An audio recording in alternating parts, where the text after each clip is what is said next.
Investigative journalist joining us from Bristol. Mr. Gosling, welcome to the program. My first question, the United States continues to weaponize sanctions as a tool of economic warfare against Iran, despite their repeated failure to break the country's resilience. What do you think these latest sanctions show in the face of Iran's growing economic ties with other independent nations? Well, I think this tool of economic warfare, and let's be clear, this is warfare.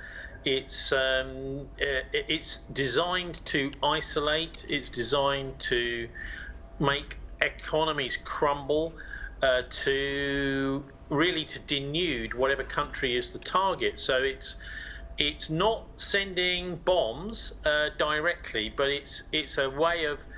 I mean, actually, economics nowadays is used like tanks used to be used. So here in Britain, for example, if there is a company which starts to be successful, which is not in line with the official views in the West, then it can be taken over, a hostile takeover. So economics, it can easily be used as a form of warfare, and I think really ever since World War II, this has been used as the favoured method. Obviously there are others such as psychological warfare, control of the press, cyber warfare, space warfare, use of space intelligence, and this sort of thing.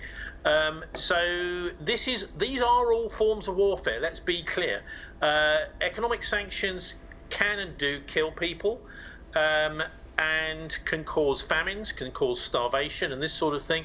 So this is not a friendly act, and we have to ask ourselves, why so unfriendly? Why the United States being so unfriendly? What about Britain?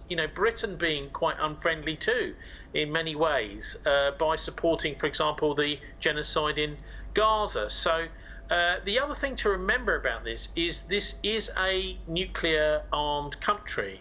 The United States is, and so it's in a way that what they're doing is they're threatening.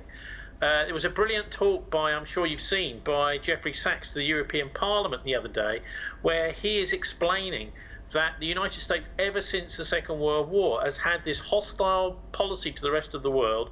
It wishes to take over the rest of the world. And what, of course, they're trying to do with sanctions, as I said, is to try and isolate countries. But what they're ending up doing, in my view, is they are isolating themselves. As many, many countries around the world wise up to what they're doing, then they've ended up isolating themselves. And in fact, you can almost draw a ring around North America and Europe, with a few little spots like Australia elsewhere, and find that these sorts of Fourth Reich policies is what I call them, because if you look at the connections between Nazi Germany and the United States, with many of the top Nazis being given new identities by the Americans in 1945 in exchange for money and technology from the Nazis, nuclear weapons technology, for example, you can see that we're dealing now with a massive threat to planet Earth, to our future, to our children's future,